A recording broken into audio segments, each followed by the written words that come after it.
नमस्कार, India voice देख रहे हैं आप। आपके साथ मैं हूं स्वीटी दीक्षित। बुलेटिन की शुरुआत करते हैं खबरों के साथ। बता दें कि अयोध्या में भव्य रामलला के स्वागत की तैयारियों के बीच दिल्ली में भी खासा उत्साह देखने को मिल रहा है। दिल्ली के मंदिरों में भी विशेष सजावट की जा रही है। दिल्ली के सुल्तानपुरी स्थित राम मंदिर में भी विशेष साज सजावट देखने को मिल रही है। इसके अलावा यहाँ मंदिर समिति द्वारा यहाँ एलईडी के माध्यम से रामायण का भी मंचन किया जा रहा है, जिसके साथ ही सुरक्षा के पुख्ता इंतजाम है।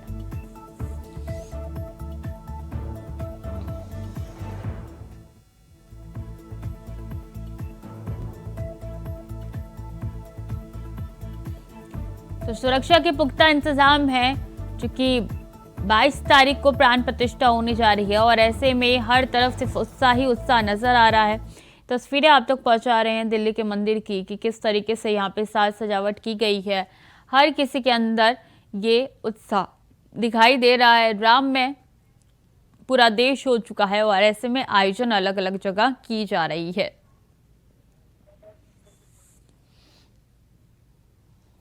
तो सुरक्षा के लिए पुख्ता इंतजाम किए गए हैं। श्री राम आ रहे हैं, रामलला पधार रहे हैं, इसके लिए सुरक्षा जो है वो चाक चौबंद कर दी गई है। अजीत कुमार दिल्ली से हमारे साथ जुड़ चुके हैं। अजीत, साज सजावट नजर आ रही है दिल्ली के मंदिरों में भी। देखिए, बिल्कुल बताना चाहूंगा, 22 तारीख को अयोध्या में रामलला विराजमान होने हैं और ऐसे में देश भर में जो उत्साह का माहौल है वो साफ तौर पर देखने को मिल रहा है। पूरा देश राममय होता हुआ नजर आ रहा है और इसी को लेकर के अगर मैं बात करूं राजधानी दिल्ली की, तो दिल्ली में भी जो तमाम मंदिर हैं, मंदिरों की जो विशेष रूप से साज सजावट की गई है, तमाम मंदिरों में अलग अलग तरीके से रामलला के स्वागत की तैयारियां की जा रही है और इसी को लेकर के अलग अलग जगह पर अलग अलग माहौल देखने को मिल रहा है। जी बिल्कुल। क्या खास तैयारी दिल्ली में की गई है? क्या उत्सव होने जा रहा है 22 तारीख को दिल्ली में?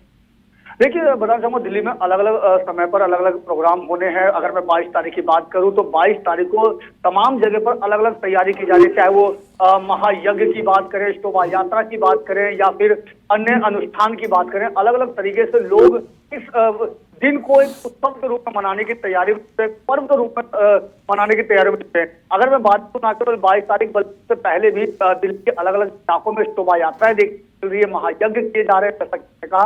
तो विशेष रूप से रामलला के स्वागत के लिए हर घर में अलग अलग तरीके से साज सजावट की गई है। जगह जगह पर जो ध्वज लगाए, जो भगवा झंडे से पूरा, अगर मैं राजधानी दिल्ली की बात करूं तो तमाम इलाके जो है वो भगवा झंडे से जगमगाते हुए नजर आ रहे हैं। जी बिल्कुल। कौन कौन से ऐसे मंदिर हैं जिनको दुल्हन की तरह सजाया गया है दिल्ली में? देखिए, दिल्ली में अगर मैं बात करूं कोई एक मंदिर की अगर मैं बात करूं तो शायद ये कहना बहुत बेईमानी होगी, क्योंकि दिल्ली के तमाम इलाकों में, चाहे वो छोटे मंदिर हो या फिर प्राचीन मंदिर हो या कोई प्रतिष्ठित मंदिर हो, सभी मंदिरों की जो साज सजावट है वो विशेष रूप से की गई है। चाहे वो फूल मालाओं के साथ हो, लाइटिंग के साथ हो, मतलब ये कहा जा सकता है कि तमाम जो मंदिर हैं उसको दुल्हन की तरह सजा दिया गया है, क्योंकि रामलला का स्वागत जो है वो अलग तरीके से हर कोई अपने अपने अंदाज करने की तैयारियों में अभी जुटे हुए और इसको लेकर तमाम दिल्ली के जो तमाम मंदिर हैं उनमें विशेष साज सज्जा जो है वो है। और केवल मंदिर के प्रांगण के बाहर की जो साज सजावट है वो दिल्ली के तमाम इलाकों में देखने को। जी बिल्कुल अजीत। और ऐसे में बात की जाए तो कौन कौन से ऐसे वीआईपी मेहमान हैं जो दिल्ली से रवाना होंगे अब से कुछ ही देर में? देखिए, अगर मैं बात करूं आज का जो दिन है, आज अयोध्या में जो मेहमानों का जो आना जो का सिलसिला जो है वो हो जाएगा। मैं बात करूं क्योंकि खुद प्रधानमंत्री नरेंद्र मोदी इस पूरे कार्यक्रम को जिस तरीके से उनकी उपस्थिति में एक किया जाता और लगभग 12 बजे का जो समय है वो निर्धारित किया गया, तो ऐसे में अभी से ही तमाम लोग जो बड़े बड़े शहर है वो यहाँ से निकल रहे हैं। अगर जैसे चाहे वो मैं प्रधानमंत्री नरेंद्र मोदी की बात करूं या फिर आरएसएस के सर्व संचालक मोहन भागवत की बात करूं, ऐसे तमाम जो चेहरे हैं वो कार्यक्रम में मुख्य उपस्थिति दर्ज कराएंगे और उनके लिए विशेष वहां पर जो व्यवस्था है, चाहे वो सुरक्षा व्यवस्था की बात करें या फिर अन्य तरीकों, चाहे उनके रहने की उपस्थिति की बात करें या फिर और व्यवस्था की बात करें, वो हर तरीके से न केवल वहां पर बल्कि जब यहाँ से निकलेंगे तो उन समय सुरक्षा व्यवस्था की भी विशेष रूप से तैयारी की है। क्या कोई लेजर लाइट का शो भी दिल्ली में होने जा रहा है? देखिए, अगर मैं बात करूं ऐसे में राजधानी दिल्ली में अगर मैं बात करूं तो दिल्ली सरकार की तरफ से भी विशेष रूप से रामलीला का मंचन किया जा रहा है। हालांकि 20 तारीख यानी बीते शनिवार से शुरू कर दिया गया है, जिसमें आईटीओ में ये शाम के समय 3 घंटे की जो रामायण है वो की जा रही है। और इतना ही नहीं, कल दिल्ली सरकार द्वारा शोभा यात्राएं भी निकाली जाएगी दिल्ली के तमाम इलाकों में। तो ये कहा जा सकता है कि पूरा देश राममय हो चुका है। तमाम लोग इस रामलला के स्वागत के लिए अलग अलग तैयारियों में जुटे हुए हैं। और क्या वो लेजर लाइट शो की बात करें, रामायण की प्रस्तुति की बात करें, शोभा यात्रा की बात करें, अलग अलग तरीके से उनके स्वागत में सभी लोग जुटे हुए। जी, तो दिल्ली से कब रवानगी होगी प्रधानमंत्री की?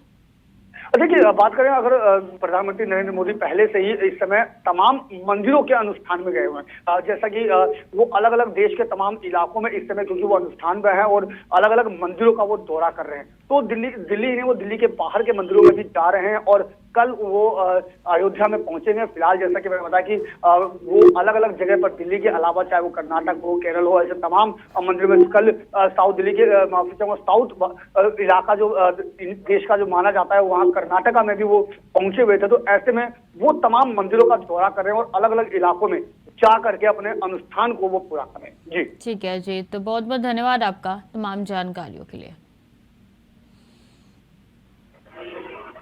चलिए खबरों में आगे बढ़ेंगे। उत्तर प्रदेश की माफिया रहे मुख्तार अंसारी की मुसीबतें बढ़ती जा रही है। गाजीपुर की एमपी एमएलए कोर्ट ने मुख्तार पर 2001 के मनोज राय हत्याकांड मामले में आरोप तय किए हैं। मुख्तार गैंग के 4 सदस्यों पर यह आरोप तय किए गए हैं और अब गाजीपुर में मुकदमा चलेगा।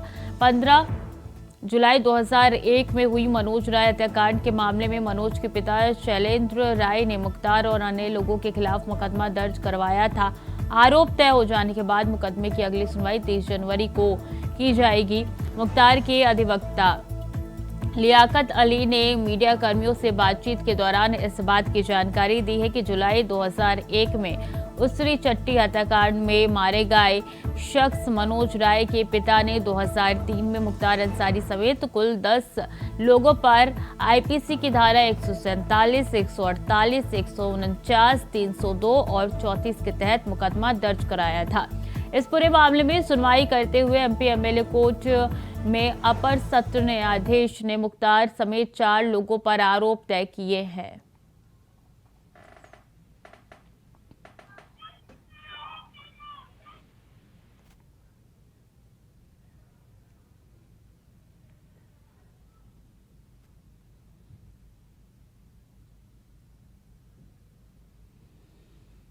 सुशील तिवारी गाजीपुर से हमारे साथ जुड़ चुके हैं। सुशील, इस मामले में अगली सुनवाई 30 जनवरी को, आरोप तय हो चुके हैं। जी स्वीटी जी, गाजीपुर की एमपी एमएलए कोर्ट में ये सुनवाई थी और 2001 का स्वीटी जी ये मामला है जब गोलियों उससे तड़ाया था गाजीपुर उसरी चट्टी पर। जो लोग खड़े थे आज भी उस घटना को याद नहीं करना चाहते। उसके बाद स्वीटी जी मनोज राय की जब हत्या हुई थी तो उनके पिता शैलेंद्र राय ने और मोहम्मदाबाद कोतवाली में वहां पर मुकदमा दर्ज करवाया। और उसके बाद आज जो सुनवाई थी गाजीपुर के एमपी एमएलए कोर्ट में, इसमें शैलेंद्र राय ने आरोप लगाया मुख्तार अंसारी पर। उन्होंने कहा कि उनका बेटा मनोज राय मुख्तार अंसारी के साथ ठेके में काम करता था और किसी एक ठेके को जो वो ले लिया उसने मुख्तार से पूछा नहीं और उसी की सनक में मुख्तार अंसारी के साथियों ने 14 जुलाई 2001 को अपने आदमियों से उनको घर बुलाया और उसके बाद 15 जुलाई को उन्होंने कहा मेरे बेटे की लाश मिली और मृतक मनोज राय के पिता शैलेंद्र राय ने ये गंभीर आरोप लगाए। और उसके बाद ठीक है, जब हम बात करें तो मुख्तार अंसारी जो कि डीसी के जरिए वो जुड़ा था, 4 लोगों का इस मामले में नाम आया। इसमें अगर हम स्वीटी जी आपसे बताएं तो मनोज राय हत्याकांड में जब मुख्तार अंसारी का नाम आया तो काफी हाई प्रोफाइल ये मामला था, क्योंकि इससे पहले भी मुख्तार अंसारी पर गाजीपुर के एमपी एमएलए कोर्ट ने सजा सुनाए हैं और पूर्वांचल के विभिन्न जिलों में मुख्तार अंसारी पर मुकदमे लंबित हैं। और हम कहें तो मुख्तार अंसारी उस समय आतंक का एक ऐसा नाम बन चुका था, एक ऐसा दहशत का माहौल था कि उस समय मुख्तार अंसारी के बारे में किसी की हिम्मत नहीं थी कि मुख्तार के बारे में बोले। उसके बाद शैलेंद्र राय ये भी कहते हैं कि जब से अब मुख्तार अंसारी पर उन्होंने भी जब सोचा, उसके बाद जब योगी जी की सरकार आई तो उनको ये उम्मीद जगी कि उनके बेटे को न्याय मिलेगी। उसके बाद उन्होंने न्यायालय का दरवाजा खटखटाया और जो लोग सीटी जी जुड़े थे 30 जनवरी को ये आरोप हुआ जिसमें सरफराज जिसका नाम वो बस्ती जेल में स्वीटी जी बंद है, जफर जो कि संत कबीर नगर जिले में बंद है, और अफरोज गाजीपुर के जिला जेल में बंद है। और यहाँ पर तीनों सशरीर उपस्थित हैं। माफिया डॉन मुख्तार अंसारी बांदा से वीडियो कॉन्फ्रेंसिंग के जरिए जुड़ा हुआ था। और अगर हमारी न्यायालय की बात करें तो यहाँ पर जो 147, 148, 302 की धारा लगाया गया और उसी में सपठित धारा 149A भी लगाया गया, जिसमें सरफराज अफरोज जफर आज न्यायालय में सशरीर उपस्थित हुए थे। और आज जब मुख्तार जेल में वीडियो कॉन्फ्रेंसिंग के जरिए बांदा से जुड़ा हुआ था तो वहां पर मुख्तार सहमसा गया था। और इससे पहले भी स्वीटी जी मुख्तार ने न्यायालय में यह अर्जी लगाई थी, लेकिन न्यायालय ने उसकी इस अर्जी को नहीं माना। और गाजीपुर के विभिन्न जिलों में, अगर हम कहें गाजीपुर से और भी जो जिले सटे हुए हैं, उस पर भी मुख्तार अंसारी पर मुकदमे थे। और आज शैलेंद्र राय ने कहा कि उनके बेटे को उनको उम्मीद है कि न्याय मिलेगी। और इससे पहले भी लगातार अगर हम कृष्णानंद राय हत्याकांड की बात करें तो उसमें भी मुख्तार अंसारी का नाम था, या इससे पहले हम कहें तो मोहम्मदाबाद के क्षेत्र की बात करें तो वहां पर जो क्षेत्र माना जाता है, गढ़ माना जाता है अंसारी बंधुओं का, उसमें मुख्तार अंसारी के सामने किसी की हिम्मत नहीं थी कि बोले। लेकिन अब से जब से भाजपा की सरकार आई, शैलेंद्र राय ने कहा कि उनको जो उम्मीद जगी।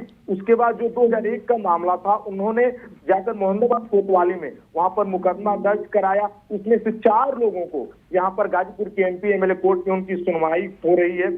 और आज बात करें तो काफी न्यायालय में स्वीटी जी गहमागहमी का माहौल था। और जब मुख्तार अंसारी से ये जुड़ा हुआ मामला था और जब वहां पर सुरक्षा के कड़े इंतजाम किए गए थे और MP MLA कोर्ट ने ये कहा कि 30 जनवरी को इस मामले के साक्ष्यों पर बहस शुरू होगी। जी बिल्कुल, यानी कि आरोप तय हो चुके हैं।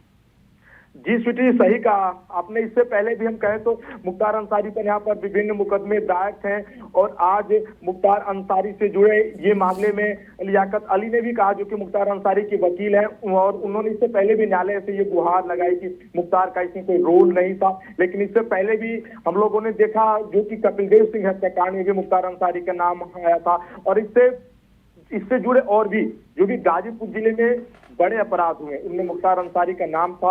और ये बड़ा मामला है अगर हम कहें, जो कि मनोज राय हत्याकांड, उस समय ब्रजेश और मुख्तार में एक आपस में संघर्ष को लोग याद करते हैं। उस समय गनर की भी हत्या हुई थी, लेकिन आज मुख्तार अंसारी ने न्यायालय पर उस समय गुहार लगाई थी, लेकिन उसकी अर्जी को गाजीपुर के MP MLA कोर्ट ने खारिज कर दिया। और अगर हम स्वीटी जी आरोप की भी बात करें तो इससे पहले इनका नाम आया था, जैसे सरफराज की हम बात करें तो ये बस्ती जेल में ये बंद है। जफर की बात करें तो संत कबीर नगर में है। और इन सभी अपराधियों को न्यायालय ने ये साफ आदेश दिया था और ये सभी आज गाजीपुर की MP MLA कोर्ट में सशरीर उपस्थित हुए थे। पुलिस विवेचना के बाद स्वीटी जी 9 लोगों पर आरोप पत्र दायर किया गया था और उसमें 4 लोगों की पत्रावली में गाजीपुर के MP MLA कोर्ट में न्याय यहाँ पर नाम आया। और वहीं से ये बहस शुरू हो गई। मुख्तार अंसारी से जुड़े और भी जो लोग हैं, 30 जनवरी को यहाँ पर फिर बहस होगी। जी बिल्कुल, देखिए ये मामला जो है वो काफ़ी लंबा चलता हुआ नज़र आ रहा है सुशील। 2001 का पूरा मामला है और तकरीबन 23 साल होने को आएंगे, अभी तक न्याय नहीं मिल पाया। आगे उम्मीद की जा रही 2024 तक न्याय मिल जाएगा। अगर स्वीटी जी जो आपने बात की आपने सही कहा, लेकिन हम बात करें तो 2001 में जब मनोज राय की हत्या हो जाती है तो लगभग 23-24 साल हो गए। लेकिन 2023 में मनोज राय के पिता शैलेंद्र राय ने मोहम्मदाबाद कोतवाली में मुकदमा दर्ज करवाया था। और इससे पहले शैलेंद्र राय ने भी कहा कि हिम्मत नहीं थी कि मुख्तार के सामने कोई बोले, क्योंकि मुख्तार अंसारी का रसूख इतना बड़ा था कि किसी की हिम्मत नहीं थी कि मुख्तार के सामने बोल पाए। इससे पहले भी लोग जो कि आप काफी करीब से आपने उसको देखा था कि जो भी गवाह अगर थे स्वीटी जी तो उनकी हत्या हो जाती है, हत्या करवा दी जाती है जो लोग कहते हैं। और जो गवाही करने के तैयार थे स्वीटी जी वो न्यायालय नहीं आ पाए, उन्होंने अपने बयान बदल दिए। तो गाजीपुर जिले के ही नहीं बात करें, पूर्वांचल में मुख्तार अंसारी का बड़ा नाम है। और हम कहें तो बगल के अगर मऊ जिले की बात करें तो वहां पर भी मुख्तार अंसारी के सामने कोई खड़ा नहीं होता है। लेकिन अब से सरकार सख्त थी और लगातार माफियों पर कार्रवाई की गई। उसी में माफिया डॉन मुख्तार अंसारी पर ये बड़ा मामला है मनोज राय हत्याकांड की हम बात करें। और जब भी गाजीपुर के MP MLA कोर्ट में जब सुनवाई होती तो सुरक्षा के पुख्ता इंतजाम होते हैं। और वीडियो कॉन्फ्रेंसिंग के जरिए जब भी मुख्तार अंसारी जुड़ता है तो चेहरे ये स्वीटी जी बता देते हैं कि आने वाले समय में मुख्तार के लिए कठिनाइयां पड़ने वाली है। तो क्या गवाह अभी कोई ऐसा है जो मुख्तार अंसारी के सामने डटकर खड़ा हो सके? हाँ स्वीटी जी, सही कहा आपने। इससे पहले जो भी मुकदमे यहाँ पर थे गाजीपुर में, तो बहुत सारे गवाहों की हत्या करवा दी गई थी या फिर बहुत सारे गवाहों ने अपने बयानों को बदल दिया। लेकिन अब से जब से जो 3-4 सालों की हम यहाँ पर बात करें, जब लोकल के लोगों से भी हम लोग बात करते हैं, वो कहते हैं कि जब से आदित्यनाथ योगी उत्तर प्रदेश के मुख्यमंत्री बने हैं तो मुख्तार ही नहीं, विभिन्न माफियाओं पर हम कहें तो वहां पर बुलडोजर चले हैं, कार्रवाइयां भी हुई हैं और माननीय न्यायालय ने भी उन मुकदमों को लगातार देखा है और उस पर सजा भी सुनाई है। तो यहाँ पर स्थिति जी गाजीपुर में हम बात करें तो मुख्तार अंसारी की मुश्किलें कम नहीं हो रही हैं, यहाँ पर मुश्किलें बढ़ने वाली हैं और आने वाला समय मुख्तार के लिए और यानी कि ये माना जाए सुशील कि मुख्तार अंसारी के एक एक अपराधों का हिसाब जो है अब होने जा रहा है। जी स्वीटी जी, आपने सही कहा। इससे पहले भी बहुत सारे जो मुख्तार अंसारी से जुड़े लगभग आधे दर्जन लोग थे गाजीपुर जिले में। वहां पर जो मुख्तार के नाम पर उन्होंने जो भी प्रॉपर्टियां खरीदी थी, तो यहाँ पर सामने जब नाम आया, जो यहाँ के अधिकारी थे उन्होंने भी जब उनको तलब किया तो मुख्तार अंसारी के अगर उन्होंने कहा कि देखें जिसके नाम पर वो प्रॉपर्टी दूसरे के नाम पे ट्रांसफर वो कर देता था, क्योंकि कोई ये ना जान पाए कि वो मुख्तार से जुड़ा हुआ है। लेकिन बाद में जब पता चलता है तो मुख्तार अंसारी से जुड़े और भी जितने रिश्तेदार हैं पीटी जी, यहाँ पर करोड़ों की संपत्तियां प्रशासन ने जब्त किए हैं, बुलडोजर चले हैं। तो यहाँ पर गाजीपुर जिले में हम बात करें तो मुख्तार अंसारी की मुश्किलें बढ़ी हैं और मनोज राय हत्याकांड में 30 जनवरी का वो दिन है जब बाहर के लोग खड़े थे तो उन्होंने कहा कि न्याय की उम्मीद जगी है। और शैलेंद्र राय ने भी कहा, जब उनसे बातें हो गई तो उनकी आंखों में आंसू थे। उन्होंने कहा कि उन्हें उम्मीद है कि आज नहीं तो कल वो सवेरा होगा और आने वाला कल निश्चित ही हमारे बेटे को न्याय मिलेगा। भगवान पर भरोसा है, माननीय न्यायालय पर भरोसा है और 30 जनवरी को फिर एक बार उन्हें इंतजार है। जी बिल्कुल सुशील, बहुत बहुत शुक्रिया आपका तमाम जानकारियों के लिए। खबरों में आगे बढ़ेंगे। आगामी 22 जनवरी को अयोध्या में भगवान राम की प्राण प्रतिष्ठा से पहले Raebareli police high alert mode पर है। यहां सीओ सदर अमित सिंह के नेतृत्व में कई थानों की पुलिस ने सघन जांच अभियान चलाया है। रायबरेली अयोध्या मार्ग पर पड़ने के चलते ही यहां अतिरिक्त सतर्कता बढ़ती जा रही है। इसी के तहत शहर भर के होटल और अन्य आश्रय स्थलों की सघन जांच की गई है। इसके अतिरिक्त शहर की सीमा में प्रवेश करने वाले वाहनों की भी सघन जांच हुई है। सीओ सदर के मुताबिक अयोध्या में आगामी 22 जनवरी को होने वाले भगवान राम की प्राण प्रतिष्ठा कार्यक्रम के तहत यह अभियान चलाया जा रहा है। इस दौरान किसी भी संदिग्ध व्यक्ति, गाड़ी, होटल, ढाबों में स्टे करने वालों के पहचान पत्र भी देखे जा रहे हैं।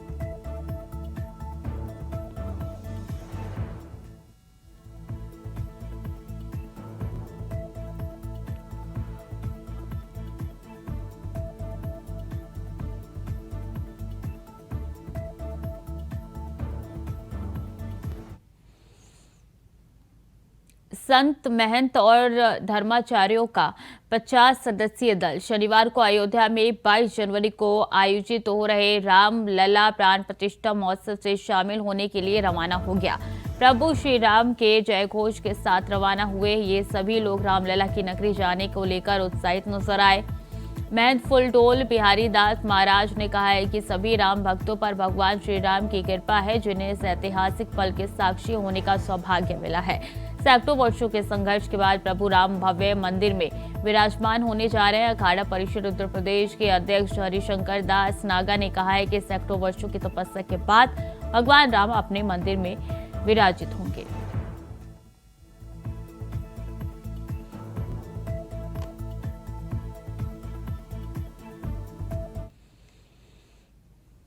अयोध्या में प्राण प्रतिष्ठा समारोह की तैयारियां पूरी हो चुकी है। मंदिरों को सजाया जा रहा है। रविवार शाम तक मंदिर को पूरी तरीके से सजा दिया जाएगा। बताया जा रहा है कि मंदिर को सजाने के लिए देश के साथ साथ विदेशों से भी फूल मंगाए गए हैं। इनमें कई विशेष तरीके के फूल हैं जो राम मंदिर की शोभा बढ़ाते हुए नजर आएंगे। राम मंदिर के भीतर सजावट की कई तस्वीर भी सामने आई, जिसमें अलग अलग तरीके के फूल नजर आ रहे हैं। मंदिर की सजावट के लिए 50,000 किलो से ज्यादा फूलों को अयोध्या लाया गया है। मंदिर के खंभों को फूलों से सजाया जा रहा है। ये फूल देश के कोने कोने से आए हैं। राम मंदिर के भीतर की सामने आई तस्वीर में आप देख सकते हैं कि खंभों को किस तरीके से फूलों से सजाया गया है। ये फूल ऐसे हैं जिनकी चमक जल्दी धूमिल नहीं होने वाली है।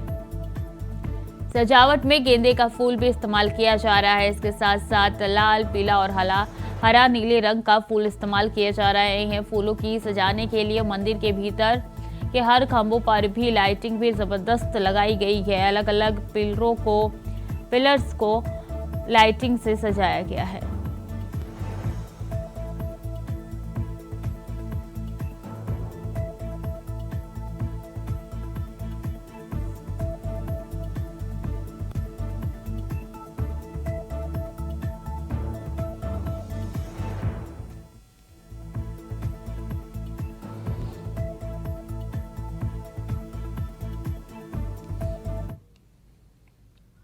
और इस बीच अयोध्या से बड़ी खबर है। अयोध्या में प्राण प्रतिष्ठा की चल रही है भव्य तैयारी। विमान से आने वाले गेस्ट के लिए विशेष व्यवस्था है।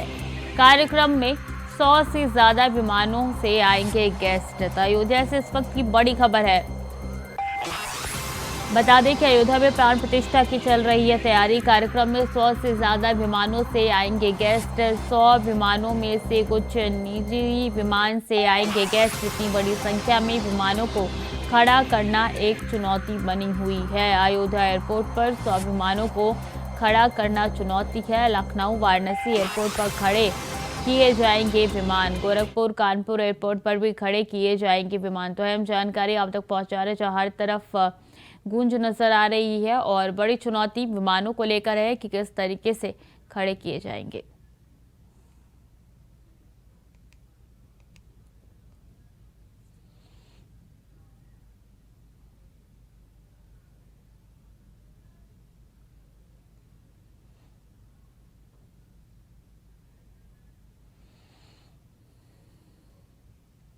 और 22 जनवरी को अयोध्या में होने वाली रामलला की प्राण प्रतिष्ठा को लेकर संभल जिले में पुलिस प्रशासन अलर्ट मोड पर नजर आ रहे हैं। बता दें कि संवेदनशील इलाकों में फ्लैग मार्च निकालकर पुलिस ने आम लोगों को सुरक्षा का भरोसा दिलाया है। तो वहीं अराजक तत्वों को चेतावनी दी गई है कि अगर माहौल बिगाड़ने की जरा सी भी कोशिश की गई तो आरोपी के खिलाफ कड़ी कार्रवाई की जाएगी।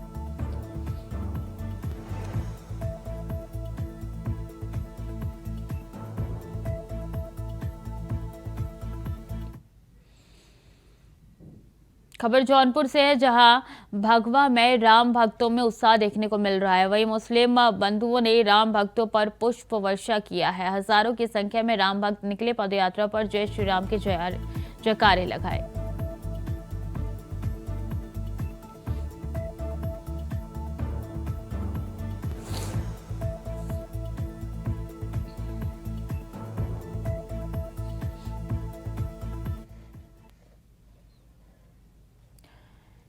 तो मुस्लिम समुदाय के लोगों ने राम जी का स्वागत किया है। और बता दें कि जो शोभा यात्रा निकली उस पर पुष्प वर्षा उनकी तरफ से की गई है। हर तरफ राम में ही लोग होते हुए नजर आ रहे हैं।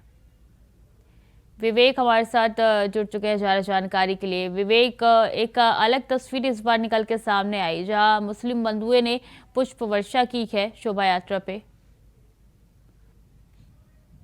जैसी रघुकुल का घराना हो, जहाँ चल राघव का वहाँ मेरा ठिकाना हो। जौनपुर में जो है भगवा मय हो चुका। तस्वीरों में आप देख सकते हैं, चाहे मुस्लिम समाज हो चाहे हिंदू समाज हो, सभी जो है राम भक्ति में डूबे हुए। तस्वीरों में देखिए किस तरह से जो है राम भक्तों में उत्साह। भैया क्या नाम है आपका? मेरा नाम संजय कुमार गुप्ता है। मैं श्री राम जन्मभूमि प्राण प्रतिष्ठा समिति का सचिव हूँ।